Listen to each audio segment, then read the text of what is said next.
warahmatullahi wabarakatuh. Buleen kee nagaa keessanii fi keessanii anillee nagaa jira alhamdulillah galata rabbi. Ana immoo kan gaafii natti ta'e jechuudha. Kan gaafii guddaa natti ta'e wallaahi namni keenya tokko yoo dogongore wal gurfachuu dhiisee maaliif wal saaxila? Otoo beekuu anima fakkeenyaaf hiriyaati yeroo wanni tokko mudate hiriyaati san gurfachuu dhiisee maaliif isii saaxila? Otoo beenu maaliif wal ala wal baafna?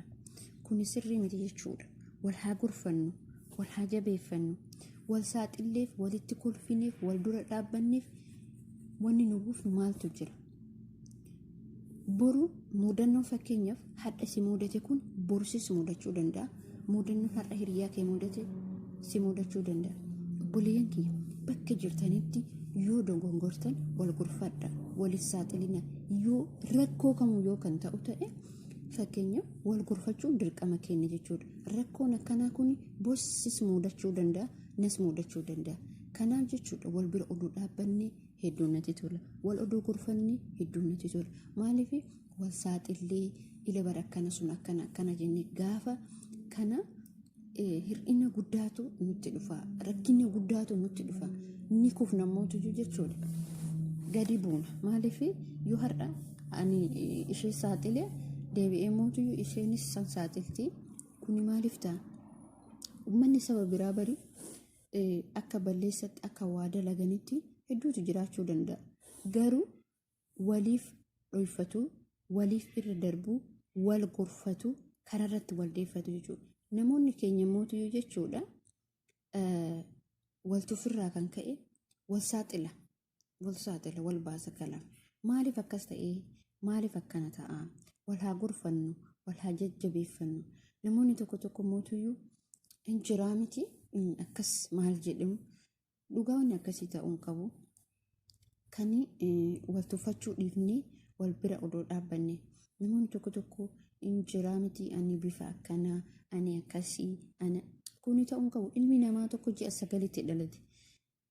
Kanaaf jechuudha buleen kiyya otoo wal gurfannee otoo wal bira dhaabbannee baay'ee natti tola. Kanaaf wal haa gurfannu, wal haa jabeeffannu. Nuti nama injifatu ta'uu qabna. Maal irratti waan biraa odoo hin taane namni marra yeroo wal qabate dhugaa injifata. Yeroo wal qabate, yeroo wal gurfate, yeroo rakkoo yeroo wal bira dhaabbate, rakkoo irrattis yoo wal bira kan dhaabbatan ta'e namni kamuu ni injifata jechuudha. Yookiin immoo amma jiraa miti wal dagachuutu jira, wal tuffachumarraa kan ka'e jechuudha.